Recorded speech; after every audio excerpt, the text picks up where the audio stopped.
Early contests build momentum for 2024 contenders seeking the White House. C-SPAN offers unfiltered coverage of events leading into early primaries and caucuses. Get access to speeches and results with the free app, C-SPAN Now, or watch live on the C-SPAN networks.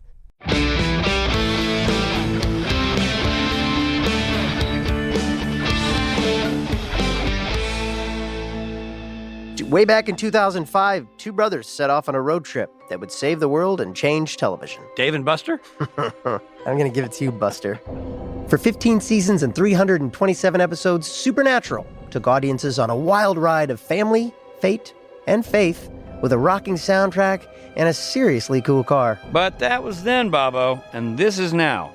And yes, the show has quote-unquote ended, but we're not quite done with the journey. No, we're not. And that's why we're watching it all over again, or for Rob and me, for the first time, That's right. Diving deep into every episode of Supernatural with the fine folks who made it. And we're taking you along for the ride. Whether you like it or not. I'm Rob Benedict. I played Chuck Shirley, a.k.a. God. Spoiler. Yeah, it is a bit of a spoiler, but hey, spoilers are fair game here. Fine. And I'm Richard Speight Jr., and I played the Trickster, also known as the Archangel Gabriel, and I did a little bit of Loki work in there. Okay, you know what? We're running out of time. Okay, well, we'll be talking about the entire series, so whatever we say, accept it. You've been warned.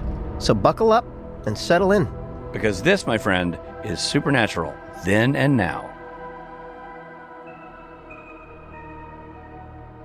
Hi, everybody. It's Rob Benedict. And I am Richard Speight. And we're talking about Season 2, Episode 20, What Is and What Should Never Be. Yeah, man. One of my favorite Led Zeppelin songs, and I think one of my favorite episodes to date. It's so good. Well, summarize it for us first. Let's do this in order. Okay. Robbie, summarize it. Dean gets captured by a djinn. What? Djinn. How'd you come up with the pronunciation of that?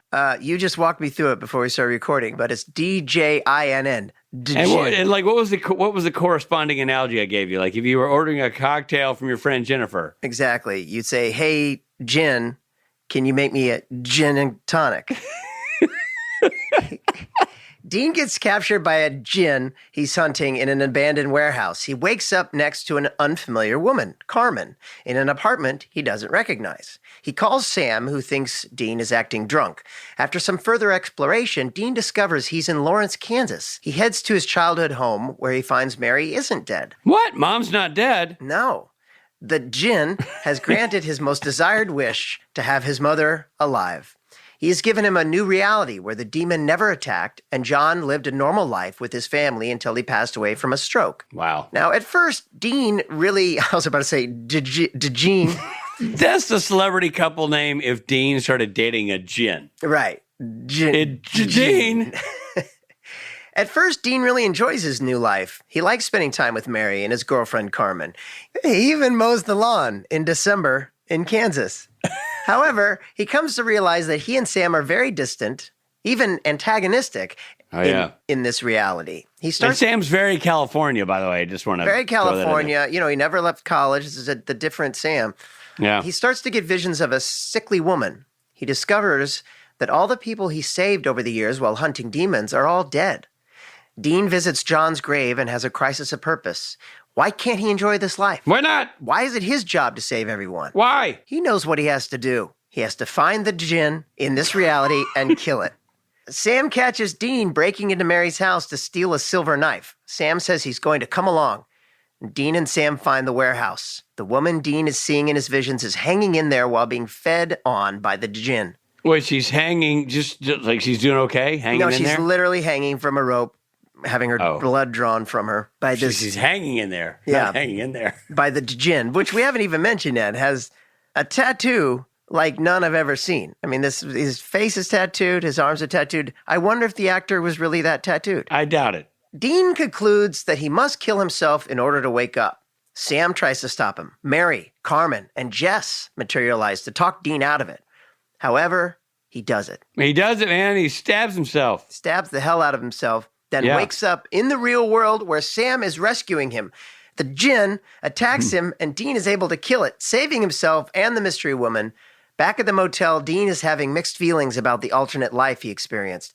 Sam assures him that the lives they have saved are worth the sacrifices they have made. Now, listen, I know we're going to go into the review here, but before we do that, a little trivia for you. Do you know what Jin's favorite mustard is? What? Dijon. Yeah. He actually has his own. It's called Jin's Dijon. Now, okay, it's the first episode that Eric Kripke has directed of Supernatural. Directed by Eric Kripke, the creator of the show. And I really, really enjoyed this episode. In fact, last night I was watching it kind of late at night, and I thought, I'm just going to watch half tonight. I'll watch this next half tomorrow morning. No. Right. Did I? Absolutely not. I watched the entire thing, couldn't take my eyes off it. Wow. Just really loved it. I love Dean's the alternate reality aspect of it. I love the way Jared plays alternate reality Sam. I love that we get crying Dean, we get really funny Dean. We get kind of drunk, day drinking, unemployed Dean. Yeah. And it was great to see Sam Smith back, to see Adrienne Palicki back. Nice to see who Dean picked as a bride. She's the hot bride. A fun-loving, burger-eating young lady. Did Eric write this one too? No, he did not. It was Ray L. Tucker, right? It was Ray Tucker, yeah. Okay. Rich, not a fan, or what'd you think? I thought it was fantastic. I loved it. I loved the conceit of it. Again, it's one of those episodes that can only be pulled off by a show that knows how to do it technically and by actors who can act it correctly. And Jared and Chinson just crush it. Again, without being cheeky about it, they play it real straight and, honestly, they just do a great job in this sort of giant tonal shift. And Dean sort of surprised that he experiences because of this shift.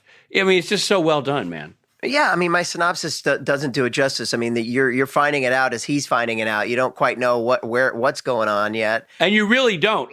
Just so you know, I didn't know that Jin's had these powers, so I'm as confused as Dean. Right, which is a really fun ride to take. Yeah, I also like at the end when he kills himself and goes back to reality, and the shot is of Sam moving toward him, and you don't know because I saw the same thing. Yeah. It was a great way of bridging one world to the other. You don't know which is one. He's in front of Sam in the alternate reality, kills himself, and then Sam's still there, moving towards him, and sure enough, it's we're back to reality. It looks just like Sam from you can't tell from that shot until he gets over and you see that Dean is hanging there getting bled out. Yeah. Do you realize what's going on? I really put myself in the shoes of like someone who was watching it back in the day too, and you're watching the show on the CW that's really finding its legs. And we're way beyond Monster of the Week at this point, and it's really you're going, wow, this show is really going places. It's really doing things, impressing.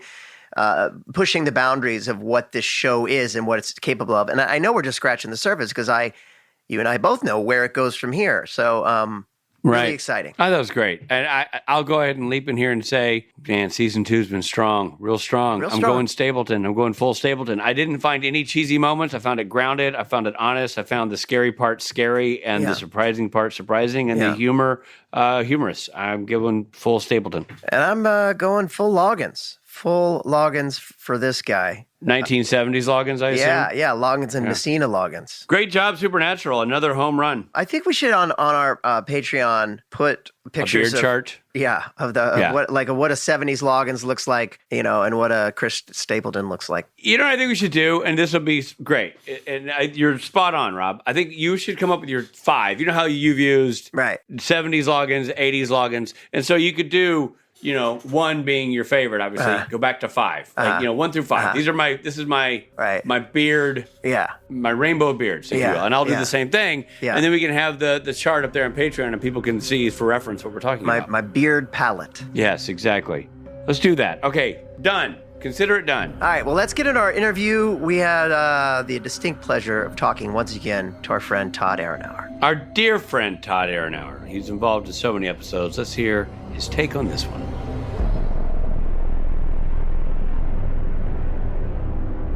Well, let's dive into it. Ravi, do your thing. Todd Aronauer, a friend of the podcast, served as producer on the series from 2005 to 2016 for 241 episodes. 241 is a boatload. You know what I mean? Yeah, that's what our team found out. He most recently worked as a producer on Netflix's Ginny and George. Welcome back, Todd Aronauer. Thank you. It's Ginny and Georgia, season 2. Yeah, I have Ginny and Georgia. It's a typo on my end. It's your team that's lacking. It's the team. Nothing screams professionalism like effing up the one credit we're going to talk about.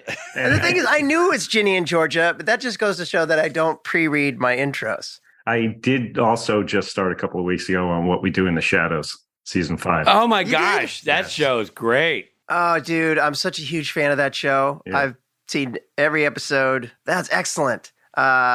So that shoots here, huh? That shoots in Toronto. I was gonna say it always looks so cold. Yeah, it's in Toronto. There's I know you guys aren't prepared for questions for that, but it just diving into a show when it's in season 5, it's a mountain to climb to get up to speed. Wow. I don't think I realized it's been on that long. How long are their seasons? 13? 10 episodes. But the first season premiered in 2018. So they kind of they take a short break and start up on the following season while they're still working on the previous season. So they haven't delivered.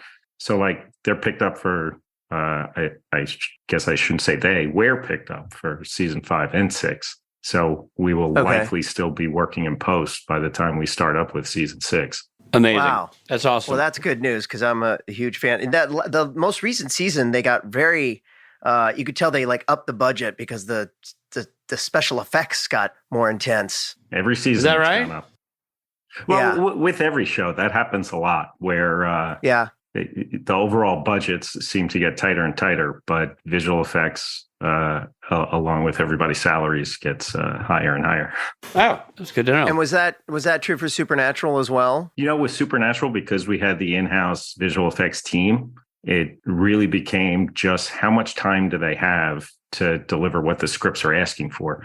And what Ivan and the team and Mark Malash were able to do over the years was to find new ways, new software, new plugins, and sometimes new hardware too, to stay within budget and just deliver more. But the number count certainly got higher and higher year after year. When we first built it in season 2, we were only anticipating 25, maybe 50 shots tops per episode. Wow. And over the years, it just got more and more aggressive, more and more creative. And they were finding creative ways to do it. And we had always said, if it gets too big, then let's throw some bigger shots to a vendor, and you guys could take care of the bulk of it, the bulk of the episodes. That would be okay. Just let us know if we have to do that. And Ivan from the start was like, yeah, we'll have it in our back pocket if we need it. But we never had to do that. There were some QC production fixes that were just last minute that we ended up doing at Technicolor, which was our post house. They had a small online visual effects team at the time, which has grown into what we know as Ghost Visual Effects now. Wow. But they would just take care of just small, quick cleanups. But our team took care of everything across the board. So the number of shots per episode and over the course of the season just grew every year, year after year after year. That's awesome. So right now we're talking about the end of season 2, episode 20, and this was the first episode that Eric Kripke directed. Do you remember what it was like having him, Eric, the director, versus Eric, the EP? Was everybody on tip-top behavior? Yeah, I'm just wondering, because you got to feel like, oh, here comes Eric, and Eric's like, I think we're going to do this, and everybody's like, yes, sir, absolutely, sir, great idea. Even though no other director would get away with it, you know what I mean? But sure, Eric, it's your show. Most of the people didn't know Eric as a director. I happened to know him beforehand, which we had talked about, and he had directed a few short films to some pretty good acclaim and festival circuits. So I knew him to wear that hat. I've seen him in action previously. So, but Bob, Phil, other people, I think, felt that they were taking more of a chance. But just the way he writes, the way he is in meetings ahead of time, and having almost 2 full seasons of Supernatural, not to mention the other shows that that he ran before, immediately talking to him, you just know that he's a smart guy. He knows his shit, and he's not somebody to push his way just because he sees it that way. He wants to If somebody has another idea, he's this way in editing, he's this way in meetings, in notes calls. If somebody has an idea that he didn't think of, they'll consider it. And a lot of times, if he thinks that that's the best way to go, he'll give that person credit and move in that direction. So I think that's probably the sign of a good leader, right? I mean, the ability to recognize excellence in others and sort of tap into that is, I think, probably the mark of a great team leader and a great artistic leader. Plus, he had such a specific vision. I had the pleasure of working with him as a director on Supernatural, and I always felt like it was kind of a relief having him there, because it like cuts out the middleman. Like, you can just go right to the source. You know what I mean? What should this be? And he has such a clear vision of what the show is, what it needs to be. Yeah, and a lot of times in any of these meetings, whether he wrote it or not, he would say, "You know what? This was my idea when we were breaking the story. This is what I had in my head.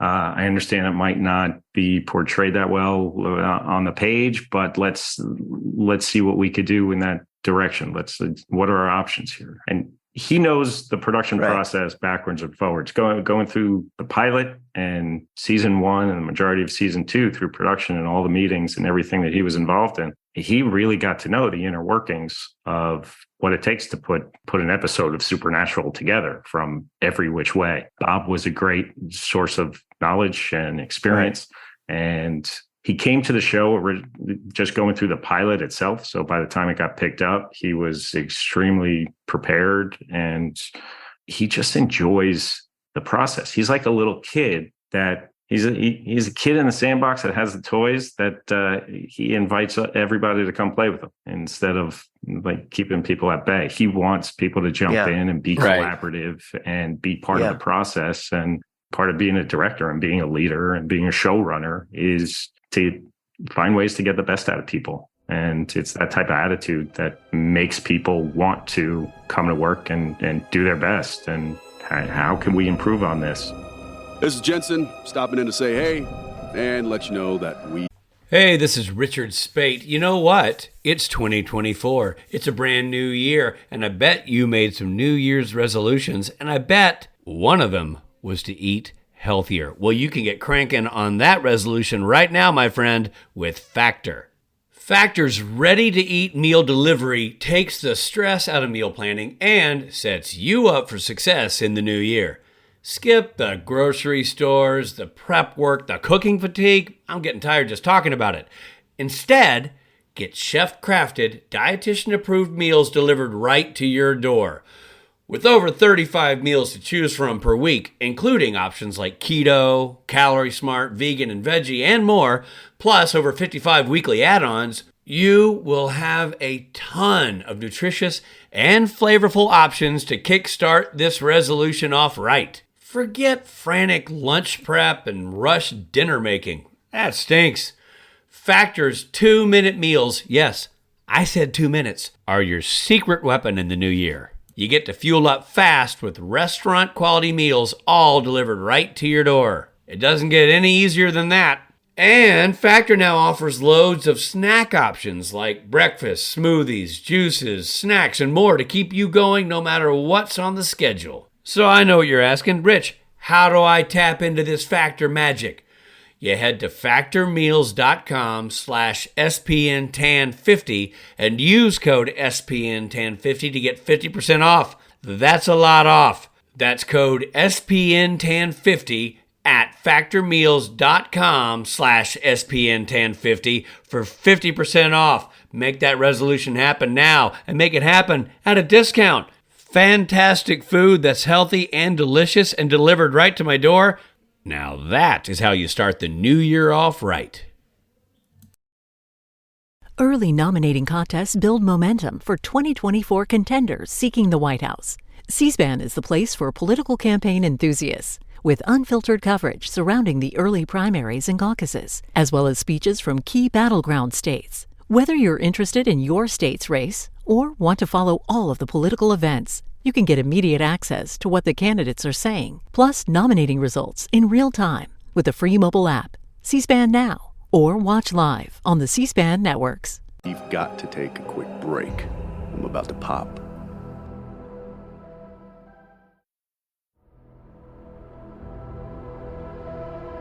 Thanks for supporting Supernatural then and now. And now, back to the show. No, I think that's the romantic side of Kripke's involvement, which is all true. I'm sure, and you guys know more than I do because I never worked with him as a director. That said, I know from Phil Segresha coming to direct and Bob Singer coming to direct that people would be like, I shadowed Phil and Bob, and they would do things, and you're shadowing them, and you're going, oh, okay, cool, and the AD would go, yeah, you don't try that. Like that's EP decision making right there, because they can make decisions right in that moment. Like Rob said, you're going to the source, right? Well, they're the source, and Eric's really the source. So it has to be an interesting thing to AD for him or any department for him when he's directing, knowing that he literally is the genesis of the whole thing, and there's not going to be a lot of pushback if he's decided to do something a certain way. Not that he's going to decide to do it the wrong way, because he's obviously very good at what he does. But I do think there's some liberties or some freedoms that you would have in that position that you wouldn't have if you were hired. One thing I do remember from this episode that I think we mentioned this probably in a production meeting early on was just small details that he wanted to bring to it that would really only come from his point of view. And actually, the last episode that I spoke with you guys about, the TV playback, there was something wicked, This Way Comes, where you see a lot of the boys as young boys, young Sam, young Dean. And there's one scene where the TV's playing in the background and there's a cartoon in the background. There's different shows playing, but one of them was a clip of Thundercats. And he wanted us to find clips that were from when they were kids, just things that were, because in this episode, we're in Dean's sort of idyllic, it's his wish that mom never died. Mind. Right. Yeah. The parallel universe. Yeah. His wish, what would have been. So there's little snippets throughout the episode. The one that I remember is the Thundercats clip, because when I watched this and watching the previous, I never would have remembered this if I wasn't on the podcast with you guys and rewatched that episode and then this one pretty close together. But it was a Thundercats clip in this episode also, and little snippets from his memories that are scattered throughout the episode that you may or may not notice, and I'm sure there's other things that maybe even got cut out that I don't remember or just didn't even pick up on. Well, and also all the old photos they have framed, obviously a lot of photoshopping going on there. They took actual photos of young Jensen and young Jared, and they photoshopped them all together. I thought that was really and then probably some that are not photoshopped. Like, I don't know if Jensen at prom was his real prom date and they just asked that young lady to sign a release. I don't know. Because they had some cool old high school shots of the guys on the wall that were really cool. And they're not, those aren't easy to license, especially the posed one that is shot by a company or a paid photographer that comes in, because it's the person that takes the picture that owns the rights. Wow. Can you imagine that phone call, like somewhere in Texas, some dude took that prom picture of Jared, like Jerry's prom photos. This is Jerry. Exactly. You want a what? For my what now? It makes me think that we should be doing better paperwork whenever you want to splash my tasteful nudes up on the podcast, Robbie, for the Patreon folks. I know. I should really talk to the photographer. Me. So you could tell it's an alternate reality in this episode. Serge made it much brighter. It looks different. Well, let me ask you a question based on that, Rob, before you even go through the question. Was that a pregame conversation? Like, was there a conversation in advance with everybody? Serge was like, I got it. I got this LUT I'm going to throw on there. Right? Like, is that something that Eric was involved in? Or does Serge go, leave it to me, I got it? How detailed and how deep does everybody get involved in that beforehand? Well, we were still shooting film at this point. So it was the telecine transfer process. Oh, wow. It wasn't as easy back then to do sort of a split camera master color and then dailies color. Right. So let's just to walk people through the explanation here. Nowadays, if you want to put a new color palette onto a sequence, like a dream sequence or anything, you see it in real time. It may not be the final version, but your DIT guy can dial that up. And so the monitors that the directors are watching and the directors and the DP is watching, it's reflecting what that might look like. But back then, if on film, there wouldn't be a mock-up of that for anybody to see. Correct. Right? You would have the monitors that you could look at, how it's lit and the filters that are being used. And there were some limited ways of dialing the colors and the levels up and down a little bit on the monitors. But the way that you were recording and filming everything, you wanted the negative, you wanted a fat negative. You wanted to have as much latitude in the color space that you were recording. So that way the colorist in the end, for final color, has as much latitude in the color, the saturation, the chroma, everything across the board. So with this episode, everything that was present day, real day, was shot the way we expected, right? And the way that our show is. And there was the intentional lighting and probably filters as well. But again, you want to leave the film negative with as much latitude as possible, even if you are going to tweak it. So the only reason why to tweak it when you're shooting is if you are 100% certain that you are dead set on going this way. And having Eric be the director and being the one making those decisions, then you certainly can absolutely do that with his say-so. And it was the intention to have, in Dean's mind, to be the idyllic setting. He's mowing the lawn. He's doing house chores. He's helping mom out. But there's a lot that could be done in final color. So a lot of it was left to Sparkle, our colorist, for the run of the show. Sparkle. I love that. I keep forgetting, but why was he? What is Sparkle short for? It's like Stephen P. Arkle. Stephen P. Arkle. That's genius. It really does sound like a made up thing. Like I'm Stephen P. Arkle, but call me Sparkle. It just sounds like this particular episode. It would they would have the conversation, and it could just be like, we'll go to Sparkle's Bay, and he'll a fake waterway. Drinking frosty. That's hilarious. Sounds like a casino in Vegas. What's happening? Sparkle Bay.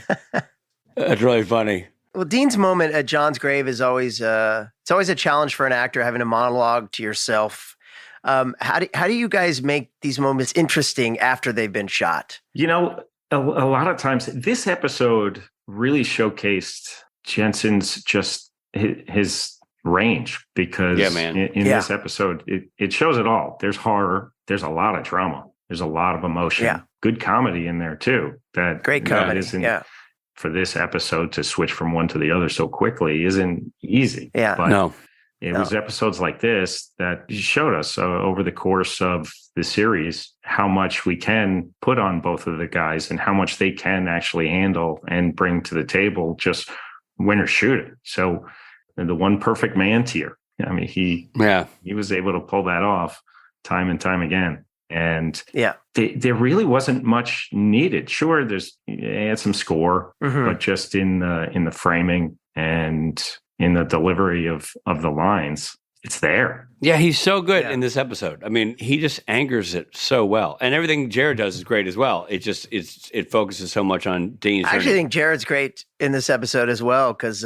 you really get the sense that he's Sam. If Dean hadn't come back in his life and pulled him into hunting, you believe me? 100%. He's so like California Sam. Yeah, you know what I mean? It's so funny the way it's done. When he jumps in the car and they go to Illinois where the gin is, and Dean has that moment, and he's just like, bitch.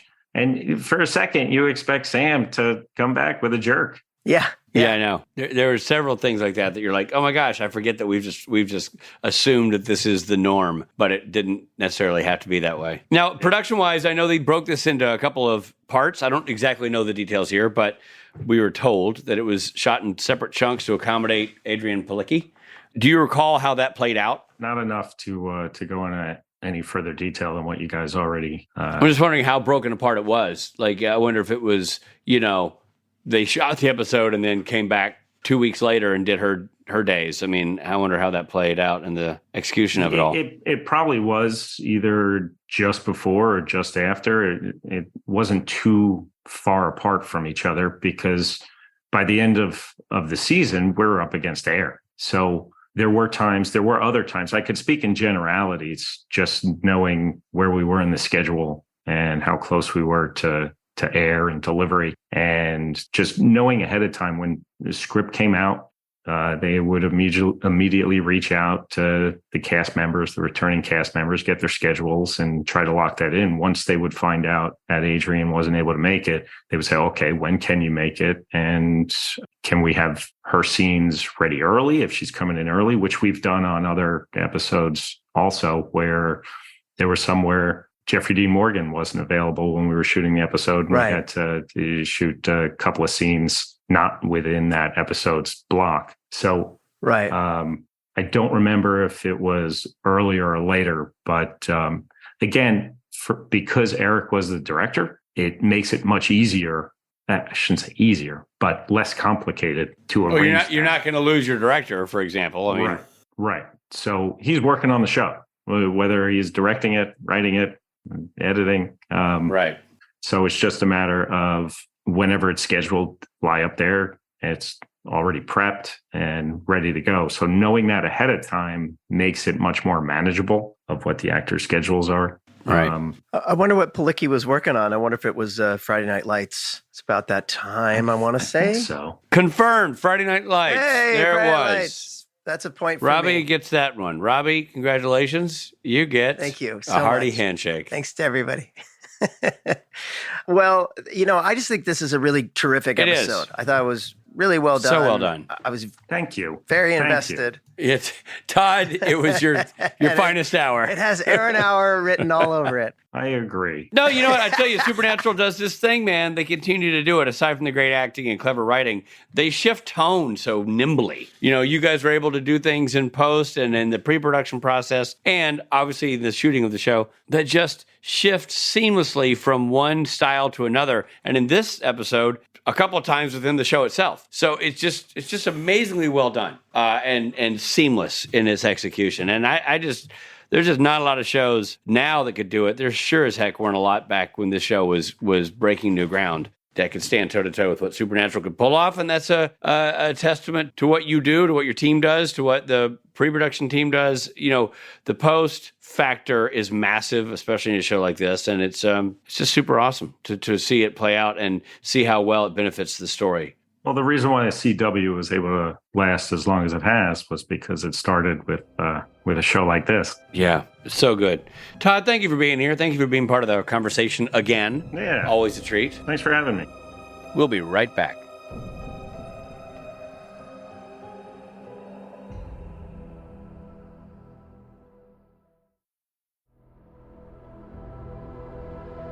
Thanks for listening. Now, back to the episode. Welcome to the future of legal THC, Mood's THCA flower. It's the most potent breakthrough in the world of federally legal cannabis. And now you have 10 high-inducing strains of this smokable flower to choose from at HelloMood.com, the best online dispensary that ships discreetly to your door. Great for beginner and veteran users, the experts at Mood have tailored different strains for curated moods. From euphoric and energized to creative and focused, Mood delivers the highest quality THC products you can trust. However you like to take THC, Mood enhances awe-inspiring experiences with versatile products that go with whatever mood you're ready for, like their great-tasting gummies, convenient pre-rolls, classic flower, and so much more. Try Mood's new THCA flower today, and for 20% off your first order plus a free pre-roll of THCA flower, go to HelloMood.com and use promo code podcast20. That's HelloMood.com, promo code podcast20. For 20% off your order and a free THCA pre-roll. Well, that was so great to talk to Todd again. It's the stuff you don't see that makes it fascinating. It's one thing to talk about, being on set and executing the show in real time, which we are lucky enough to have a lot of people come on and talk to us about. But man, there's a lot of moving parts behind the scenes that make it awesome and make it unique. And this episode, of course, benefited from that tremendously. And great to have Todd here and get the firsthand account of how that all went out. Yeah, and I'm just kicking myself. I forgot to ask him about the tattooed guy, but maybe we'll find out about it in the fun facts. We'll see. So let's get right to it. First of all, though, it's time for mythology. Mythology, mythology, mythology. The Djinn. Djinn comes from Muslim mythology, and they are described in the Quran as being made of smokeless fire. Belief in them was also common in pre-Islamic Arabia. You know what? You should have said, do you know that jinn come from Muslim mythology? I will tell you one thing as we're reading this in real time, because Robbie and I never read these things beforehand. That's what keeps it alive. That's true.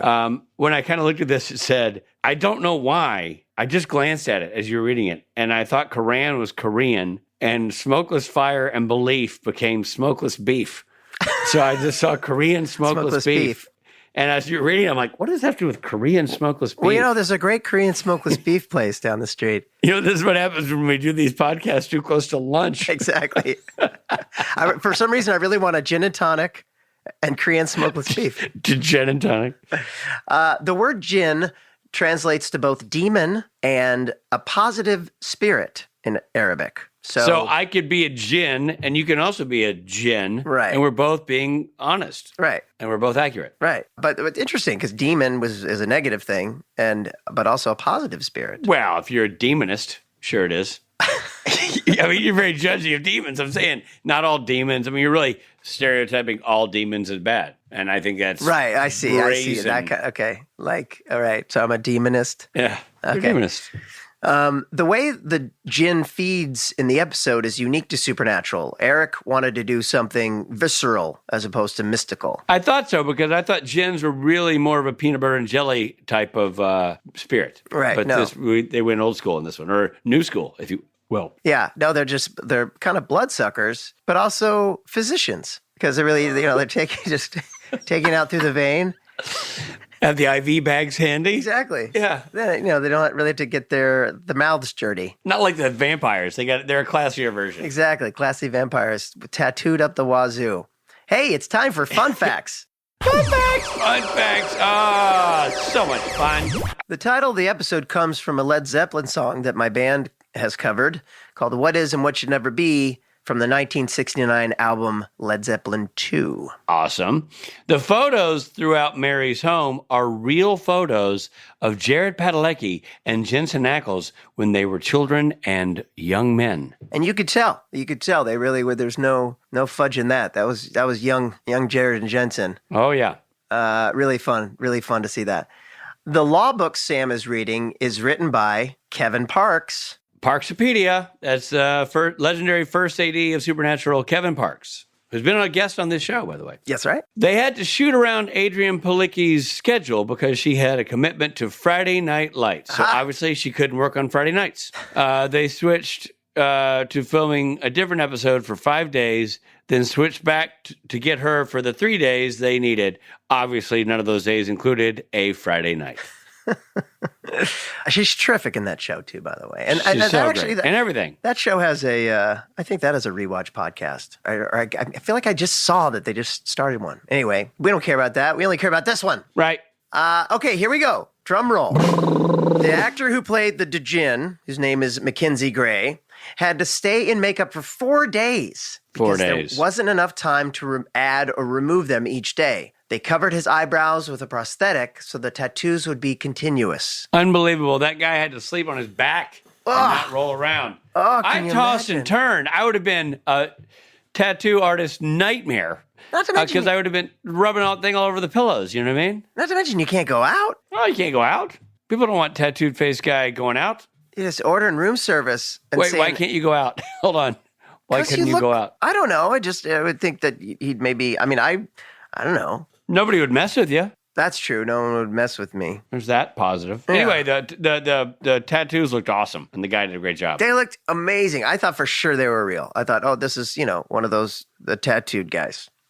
Well, he pretended that he was, and he fooled us all, and by all of us, I mean you. That's acting. That's acting, and great makeup work by the makeup team. Yes. Really cool stuff. Yeah, shout out. Well, thank you so much. What a great episode. Season 2 just keeps knocking them out of the park, man. Yeah. Keeps just slugging away. It's so impressive. I don't want to get my hopes up, but I have high hopes for this 2-part season finale. Like, I don't want to get my hopes up, but my hopes are very high for this final 2 episodes. Well, let's hope it does not disappoint, Robbie. Let's hope. Well, thank you also for supporting our advertisers, and thank you to our Patreon supporters. But don't forget, Patreon supporters, Rob and I are going to be putting up there our palette of beards. That's right. For each of you to reference. When we give a vote, you'll go, oh, what does he mean by the George Michael? And you'll go and you'll see, and you're like, oh, that's what he means. And so then the beard grading system will be even clearer to you.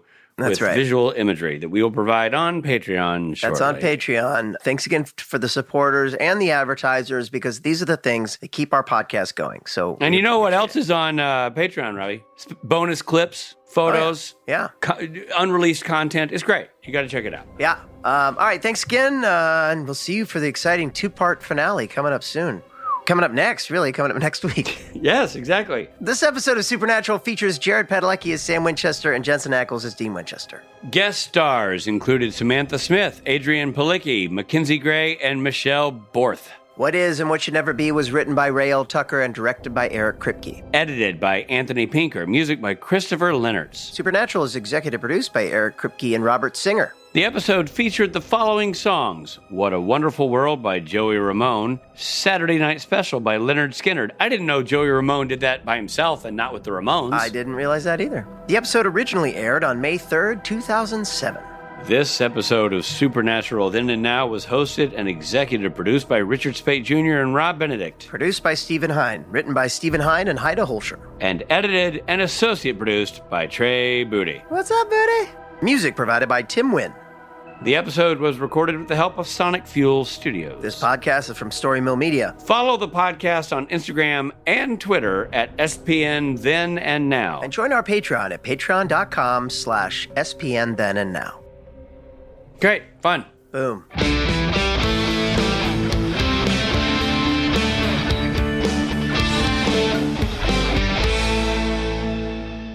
Listen, you asshole. Sending me pictures of cakes the whole time. How do you pronounce that? Djinn? Jen. Just Jin. Jen. He even mows the lawn in December in Is Kansas. that in air quotes? That's dirty. You can take that out, Steve. Gin. Not Jen. Gin. It's like, can I get a gin and tonic? Got it. Story Mill Media.